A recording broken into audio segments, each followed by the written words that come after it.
Hello everyone, I am Anjali Soni, your maths educator. हम पढ़ रहे हैं थर्ड ईयर का paper first, that is real analysis. तो आइए स्टार्ट करते हैं। लास्ट वीडियो जो मैंने कल ही रात को अपलोड की है, that is how to prepare for real analysis, उस पर मुझे अभी तक इतने अच्छे रिस्पॉन्सेज नहीं मिले हैं। और दूसरी बात, मुझे जितने भी रिस्पॉन्सेज मिले हैं उन पर भी अगर मैं काम करना चाहूँ तो मैंने मेरे चैनल पर चेक किया है कि अभी मैं शायद से लाइव स्ट्रीम नहीं कर सकती हूँ। मेरे सारे क्राइटेरिया फुलफिल्ड है। वहाँ जो भी क्राइटेरिया चाहिए होते हैं, वेरिफिकेशन चैनल का 50 सब्सक्राइबर्स होने चाहिए, वो सारी चीज़ें क्लियर है। फिर भी कोई इशू आ रहा है, उस वजह से मैं लाइव स्ट्रीम नहीं कर पा रही हूँ। बट वो जो भी इशू है वो शायद से 24 आवर्स में रिजॉल्व हो जाएगा। अगर हो जाता है तो मैं लाइव स्ट्रीम कर पाऊंगी, बट अगर नहीं हो पाता है तो हमें रिकॉर्डेड लेक्चर से ही हमारा काम चलाना होगा। बट मैं आज पूरी कोशिश करूंगी कि कैसे ना कैसे वो इशू रिजॉल्व हो, फिर हम कल नहीं तो परसों से तो एटलीस्ट लाइव स्ट्रीमिंग स्टार्ट कर ही दें। तो आज हम लोग क्या पढ़ने वाले हैं, लास्ट वीडियो में क्योंकि हमने रोल्स थ्योरम का प्रूफ कंप्लीट कर लिया था, उसका ज्योमेट्रिकल इंटरप्रिटेशन कंप्लीट कर लिया था।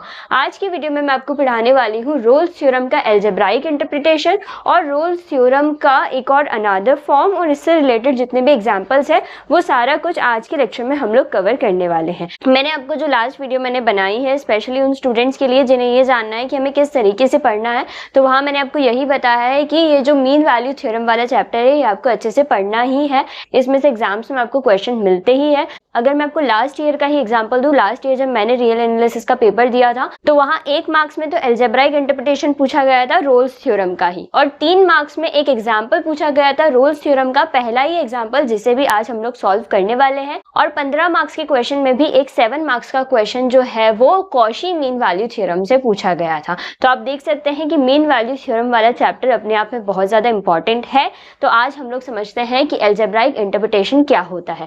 लास्ट लेक्चर में हमने रोल्स थ्योरम का स्टेटमेंट अच्छे से पढ़ लिया। देखिए, अगर लास्ट ईयर एल्जेब्राइक इंटरप्रिटेशन आया तो हो सकता है इस ईयर रोल्स थ्योरम का स्टेटमेंट आ जाए या फिर ज्योमेट्रिकल इंटरप्रिटेशन आ जाए, तो हमें सारी चीजें पढ़कर रखनी है, ठीक है। तो आइए अब एल्जेब्राइक इंटरप्रिटेशन को समझते हैं। एल्जेब्राइक इंटरप्रिटेशन क्या होता है। अब देखिए, यहाँ पर हम लोग किसकी बात कर रहे हैं, एल्जेब्राइक इंटरप्रिटेशन की बात कर रहे हैं। एल्जेब्राइक इंटरप्रिटेशन में हम क्या कहेंगे, अब पॉलिनोमियल की बात करेंगे। देखिए, ज्योमेट्रिकल इंटरप्रिटेशन जब हमने पढ़ा था तो वहां हमने कर्व की बात करी थी, हमने ज्योमेट्रिकली चीजों को समझा था। अब क्योंकि ये एल्जेब्राइक इंटरप्रिटेशन है तो हम क्या कह रहे हैं कि fx क्या है, कोई पॉलिनोमियल है, ठीक है। x के टर्म्स में fx एक पॉलिनोमियल है और x equal to a and x equal to b are any two roots of the equation f of x is equal to 0। Let's say हम ये कह रहे हैं कि f of x अगर कोई भी पॉलिनोमियल है तो इस पॉलिनोमियल के 2 रूट्स हमारे पास है, एक तो a और एक b। x equal to a, x equal to b, ये दोनों क्या है, इस fx पॉलिनोमियल के रूट्स हैं। नेक्स्ट आगे हम लोग क्या बात कर रहे हैं, then there exist at least one root of the equation f of x which lies between a and b। तो हम क्या कह रहे हैं कि अगर a और b इस पॉलिनोमियल के रूट्स है तो इन दोनों पॉइंट्स के बीच में एटलीस्ट एक रूट इस इक्वेशन का एग्जिस्ट करेगा ही करेगा, और इसे ही हम लोग क्या कहते हैं, रोल्स थ्योरम का एल्जेब्राइक इंटरप्रिटेशन कहते हैं। तो लास्ट ईयर मेरे एग्जाम में पार्ट ए में ये क्वेश्चन आया था, state algebraic interpretation of Rolle's theorem. तो वहां हमें सिर्फ ये स्टेटमेंट लिखना था कि algebraic interpretation of Rolle's theorem का ये स्टेटमेंट होता है। अब एक और अनदर फॉर्म होती है रोल्स थ्योरम की। देखिए, हमने जो रोल्स थ्योरम की मेन फॉर्म पढ़ी थी, या फिर मैं ऐसा कहूँ रोल्स थ्योरम का जो मेन स्टेटमेंट था, वहां हमने क्या पढ़ा था, वहां हमने ये पढ़ा था कि ए बी इंटरवल के अंदर वो रोल्स थ्योरम को हम लोग डिफाइन कर रहे थे। यहाँ हम लोग अब रोल्स थ्योरम को जो अनदर फॉर्म है उसमें ए से लेकर ए प्लस एच इंटरवल में इस रोल्स थ्योरम को डिफाइन कर रहे हैं कि अगर एक फंक्शन अब ए से लेकर ए प्लस एच क्लोज इंटरवल में डिफाइन अगर होता है तो वहां अगेन वही तीनों कंडीशन की R1 कंडीशन यही है कि वो कंटीन्यूअस होना चाहिए, R2 कंडीशन यही है कि वो डिफरेंशिएबल होना चाहिए, और R3 कंडीशन क्या है, R3 कंडीशन ये है कि f of a और f of a plus h की वैल्यू इक्वल होनी चाहिए। ये तीनों कंडीशन से तो आप बिल्कुल फैमिलियर होंगे क्योंकि यहाँ a, b था, अब यहाँ b की जगह प्लस a प्लस h आ चुका है। अब देखिए आगे क्या कह रहे हैं, then there exist a theta belongs to 0,1। वहां हम कहते थे कि c पॉइंट होगा a, b के बीच में, यहाँ हम कह रहे हैं कि थीटा बिलोंग करेगा 0,1 पर, such that f dash a plus theta h की वैल्यू किसके इक्वल होगी, 0 के इक्वल होगी। आपको बस इसे ध्यान रखना है कि another form of Rolle's theorem क्या होती है, स्टेट करने को ही आएगी। अगर आती है तो 1 मार्क्स में कि आप इसे स्टेट कीजिए कि अनदर फॉर्म क्या है रोल्स थ्योरम की, तो आपको बस इतना ध्यान रखना है कि जो थीटा के फॉर्म में होती है another form of Rolle's theorem. I hope आपको ये दोनों कॉन्सेप्ट एकदम क्लियर है। आइए अब जल्दी से रोल्स थ्योरम से रिलेटेड एग्जाम्पल्स ट्राई करते हैं। अब देखिए फर्स्ट एग्जांपल है और यही एग्जांपल लास्ट ईयर मेरे एग्जाम में आया था 3 मार्क्स में। और क्वेश्चन क्या है कि वेरीफाई करनी है आपको रोल्स थ्योरम और आपको फंक्शन दे रखा है, आपको इंटरवल दे रखा है। इस फंक्शन के लिए और इंटरवल के लिए आपको रोल्स थ्योरम को वेरीफाई करना है। अब रोल्स थ्योरम हम लोग जानते हैं कि उसके स्टेटमेंट में तीनों कंडीशन जब सेटिस्फाई हो जाए तो उसके बाद हम लोग ये कहते हैं कि C point open interval A B में इस तरीके से बिलोंग करना चाहिए कि एफ डैश सी की वैल्यू 0 होनी चाहिए। ठीक है, तो हमें क्या करना है, इस फंक्शन के लिए उन सारी बातों को प्रूफ करना है जो भी हमने रोल्स थ्योरम में सीखी थी। तो रोल्स थ्योरम की सबसे पहली कंडीशन क्या होती है कि जो भी हमें फंक्शन गिवन है उसे हमें क्लोज इंटरवल ए बी में कंटीन्यूअस बताना होता है। दूसरी कंडीशन क्या होती है, जो भी हमें फंक्शन गिवन है उसे डिफरेंशिएबल बताना होता है ओपन इंटरवल ए बी में। थर्ड कंडीशन में हमें एफ ऑफ ए और एफ ऑफ बी को इक्वल बताना होता है। जब ये तीनों कंडीशन सेटिस्फाई हो जाती है तो हम कहते हैं कि एफ डैश सी की वैल्यू 0 होगी जब सी कहाँ बिलोंग करना चाहिए, ओपन इंटरवल ए बी में बिलोंग करना चाहिए। तो अभी इस क्वेश्चन में हम वही सारी चीजें प्रूफ करने वाले हैं। तो यहाँ मैंने यही लिखा है, to verify Rolle's theorem we need to verify. Rolle's theorem को वेरीफाई करने के लिए हमें तीनों कंडीशन को वेरीफाई करना होगा।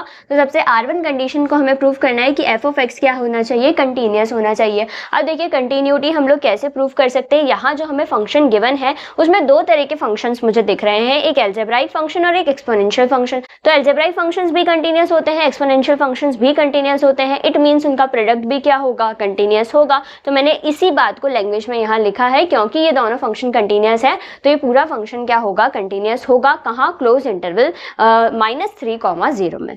अब डिफरेंशिएबल हमें चेक करना है कि वो डिफरेंशिएबल है क्या, कहाँ, ओपन इंटरवल में। तो हम इसका डिफरेंशिएशन करते हैं। तो जो भी हमें फंक्शन गिवन था, हमें फंक्शन गिवन था x into x plus 3 e की पावर -x/2। तो मैंने इसे थोड़ा सा सॉल्व किया है, x को अंदर मल्टीप्लाई कर दिया तो x² + 3x हो गया और ये वाली टर्म एज इट इज है। अब मैंने इसे प्रोडक्ट रूल लगाकर डिफरेंशिएट किया है। तो e की power -x/2 as it is है, इसे डिफरेंशिएट करेंगे तो 2x + 3 आएगा। सिमिलरली अब यहाँ x² + 3x as it is है और हमने e की पावर -x/2 को डिफरेंशिएट कर दिया है। सिंपली मैंने e की पावर -x/2 को कॉमन लिया है और जितनी भी टर्म्स रिमेनिंग थी उसे मैंने अंदर लिख दिया है। फिर उसके बाद में मैंने एलसीएम लिया 2, तो वो 1/2 मैंने यहाँ बाहर ले लिया है और इसे सिंप्लीफाई कर सकते हैं आप आसानी से। और मुझे ये रिजल्ट मिला है किसका, f' का। और मैं ये देखती हूँ कि जो मुझे f' की वैल्यू मिली है उसमें अगर मैं इनके बीच में से -3, 0 के बीच में कोई भी वैल्यू रखती हूँ तो किसी भी वैल्यू पर मुझे ना तो इनफाइनाइट वैल्यू मिलने वाली है ना ही नॉट डिफाइंड वैल्यू मिलने वाली है। हर वैल्यू के लिए ये जो डेरिवेटिव की वैल्यू है वो एग्जिस्ट करेगी और फाइनाइट वैल्यू हमें मिलेगी। इट मीन्स डिफरेंशिएशन यहाँ हो रहा है, ये फंक्शन क्या है, डिफरेंशिएबल है। थर्ड कंडीशन हमें क्या प्रूफ करनी होती है, एफ ऑफ ए और एफ ऑफ बी इक्वल। तो जब मैंने फंक्शन में x की जगह -3, क्योंकि मेरे a की वैल्यू क्या है, -3 है, तो फंक्शन की जगह जब मैं -3 रखूंगी तो भी मुझे 0 मिलेगा और फंक्शन में जब मैं x की जगह 0 रखूंगी तो भी मुझे 0 मिल रहा है। तीनों कंडीशन रोल्स थ्योरम की क्या हो चुकी है, सेटिस्फाई हो चुकी है। तो अब हम क्या कहेंगे कि एक c पॉइंट -3, 0 के बीच में इस तरीके से बिलोंग करेगा कि उस पर डेरिवेटिव की वैल्यू 0 होनी चाहिए। तो हमारे डेरिवेटिव की वैल्यू क्या आ रही है, ये आ रही है। तो यहाँ मैं क्या कर दूं, x की जगह अगर c पुट कर दूं और उसे 0 के इक्वल करके मुझे क्या करना है, c की वैल्यू फाइंड करनी है और मुझे ये चेक करना है कि वो c की value open interval A B में एग्जिस्ट करती है या फिर नहीं करती है। बस हमें यही चेक करना है, उससे हमारी रोल थ्योरम वेरीफाई हो जाएगी। तो मैंने यही किया है, यहाँ पर हमने ये लिख दिया है कि तीनों कंडीशन सेटिस्फाई हो रही है तो एफ डैश सी की वैल्यू 0 होगी। एफ डैश सी में यहाँ पर जो भी x था वहाँ सारी जगह मैंने c पुट कर दिया है और सिंपली c की वैल्यू कैलकुलेट करिए। c की मुझे दो वैल्यूज मिल रही है, -2, 3। तो यहाँ से मैं देखती हूँ कि -2 जो है इस ओपन इंटरवल में बिलोंग कर रहा है। तो c की वैल्यू जब -2 है उसके लिए हमने इस रोल थ्योरम को क्या कर दिया है, वेरीफाई कर दिया है। ओके, सो आई होप आपको अब ये क्वेश्चन एकदम क्लियर होगा। बिल्कुल आसान सा क्वेश्चन था अगर आपको रोल थ्योरम का कॉन्सेप्ट एकदम क्लियर है। आइए कुछ और एग्जांपल्स ट्राई करते हैं। अब देखिए सिमिलर पैटर्न का एग्जांपल 2 है। यहाँ फर्स्ट एग्जांपल आपको दे रखा है कि f of x equal to e की power x into sine x और हमें इंटरवल दे रखा है 0 to π। हमें यहाँ भी रोल थ्योरम को क्या करना है, प्रूफ करना है या वेरीफाई करना है कि यहाँ रोल थ्योरम एप्लीकेबल हो रही है या नहीं हो रही है। रोल थ्योरम एप्लीकेबल कब होती है, जब तीनों कंडीशन सेटिस्फाई हो जाती है। तो यहाँ आप देख सकते हैं कि इस पर्टिकुलर एग्जाम्पल में तीनों कंडीशन सेटिस्फाई हो जाएगी। क्योंकि e की पावर x और sin x अगेन दोनों कंटीन्यूअस फंक्शन होते हैं तो उनका प्रोडक्ट भी कंटीन्यूअस होगा। फिर हमने इसका डिफरेंशिएशन भी किया है, तो डिफरेंशिएशन करने के बाद में हमें मिला e की power x sin x plus cos x, और हम ये कह देंगे कि e की power x sin x plus cos x जो है वो हर वैल्यू के लिए 0 से पाई के बीच में डिफरेंशिएबल है। तीसरी कंडीशन हमें फाइंड करना होता है कि f ऑफ a और f ऑफ b इक्वल है क्या। यहाँ a b 0.0 पाई है, तो हमने फाइंड कर लिया कि f ऑफ 0 और f ऑफ पाई दोनों इक्वल है, तीनों कंडीशन सेटिस्फाई यहाँ हो गई। तो हम क्या कहते हैं कि f डैश c 0 के इक्वल होगा। f डैश c मतलब कि जो भी हमारे डेरिवेटिव की वैल्यू आई है वहाँ x की जगह हमने c पुट करना है। फिर हम इन दोनों में से कहेंगे कि e की पावर c तो 0 नहीं होगा किसी भी वैल्यू c के लिए, तो हम लोग cos c plus sin c को 0 पुट करेंगे। फिर cos c इक्वल टू हम लोग क्या लिख सकते हैं, माइनस का sin c लिख सकते हैं, और जब sin के नीचे cos जाएगा तो क्या हो जाएगा, tan c हो जाएगा, और इधर हो जाएगा -1। अब -1 is equal to tan c आ रहा है, -1 को मैं क्या लिख सकती हूँ, tan माइनस का π/4 लिख सकती हूँ। और फिर यहाँ हम लोग क्या कहते हैं कि जब tan थीटा tan अल्फा के इक्वल होता है तो थीटा की वैल्यू किसके इक्वल होती है, n पाई प्लस अल्फा के इक्वल होती है। यहाँ हमारा अल्फा क्या है, माइनस का π/4 है, और हमारा थीटा क्या है, c है, तो c की वैल्यू क्या होगी, n पाई प्लस माइनस π/4 होगी। हर वैल्यू n की हम लोग कहाँ से लेंगे, इंटीजर से लेंगे। अब यहाँ पर तो अगर हम c की वैल्यू कैलकुलेट करेंगे तो हमें ये सारी वैल्यूज मिलेगी, और इन सारी वैल्यूज में से 3 π/4 जो है वो बिलोंग कर रहा है 0 to π ओपन इंटरवल में। हेंस यहाँ पर भी हमने क्या कर दिया, रोल्स थ्योरम को वेरीफाई कर दिया। अब इसका बी पार्ट अगर आप देखेंगे तो बी पार्ट में हम देख सकते हैं कि f of x equal to mod x given है। मॉड x फंक्शन कंटिन्यूअस तो होता है पर क्या नहीं होता है, डिफरेंशिएबल नहीं होता है, तो हेंस यहाँ रोल थ्योरम अप्लाई ही नहीं होगी। तो हम यहाँ क्या करेंगे, पहले कंटिन्यूटी तो प्रूफ कर देंगे, कह देंगे कि मॉड x फंक्शन जो होता है वो कंटिन्यूअस होता है, but mod x function differentiable नहीं होता है, हेंस रोल थ्योरम यहाँ एप्लीकेबल ही नहीं है, तो उसे हम लोग प्रूफ नहीं करेंगे। अब सिमिलर पैटर्न का थर्ड एग्जाम्पल है, एकदम सिमिलर पैटर्न का है, आप खुद उसे सॉल्व करने की कोशिश करेंगे, और अगर डाउट आते तो मुझसे कमेंट में पूछ सकते हैं। अब आइए हम क्या सॉल्व करते हैं, example number 4 and example number 5।